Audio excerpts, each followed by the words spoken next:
The tropical holiday's long behind us now, and we're punching it up into the Atlantic, and it's actually getting pretty bleak out there. We've got a swell back. I think everyone had been lulled into a false sense of security and thought it was just going to be a bit of a joyride to New York, but we're definitely getting back to some reality now. It's going to test out the new boys, Andrew and Steve. We're going to see how they go in the role. I know that Steve was sort of feeling a little bit queasy this morning, so it's sort of his first signs of seasickness.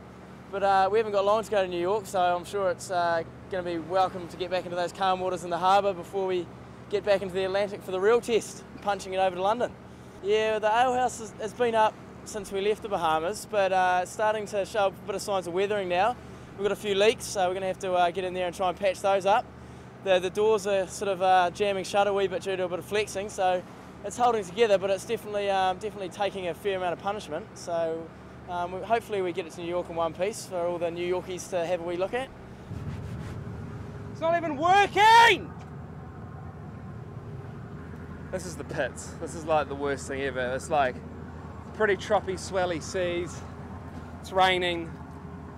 I'm outside working with acid. So I've got acid on my t-shirt, I've got acid on my hands. It's already burnt through some skin. Can you see that? It's already burnt through some skin. I mean, this is it. Off! It's acid, man! It's on my freaking leg!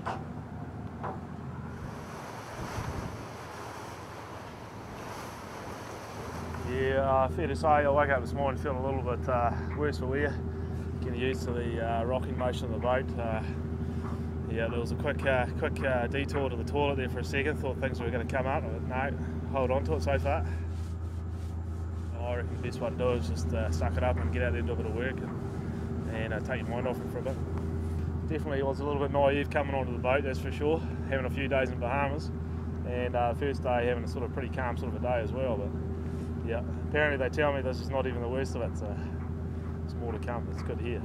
This morning Steve awoke and we had the roll on, so it was a bit of a new thing for him. He jumped out of his bed and ended up sort of skittling halfway across the floor and almost going out the other door. So the balance thing's a bit to get used to for Steve. Also, he's was feeling a wee bit queasy, but he's outside now. We told him to take the Tim Cleaver approach and just get outside, and if you have to spew, you just keep going through it. So hopefully he'll manage. Yeah, Steve's great, eh? I mean, obviously, coming from a farming background, he's used to a bit of physical work, which is great. Mul, yeah, I mean, he could lift his game a little bit. He was a slow start of the day, and I don't know if it doesn't seem like he wants to be here a lot of the time. But I mean, early days. I mean, we're heading to New York tomorrow. The excitement will start, and I'm sure he'll kick on. This is like the last kind of straw. We've had to do something every day, like work-wise. It's supposed to be like a fun trip, it's supposed to be like a holiday, but it actually feels like we're on a prison boat circling the globe, doing stuff for an insane captain. It's like just the worst experience ever. I'm seriously thinking about getting off in New York, eh? Like it's actually an option about getting off in New York.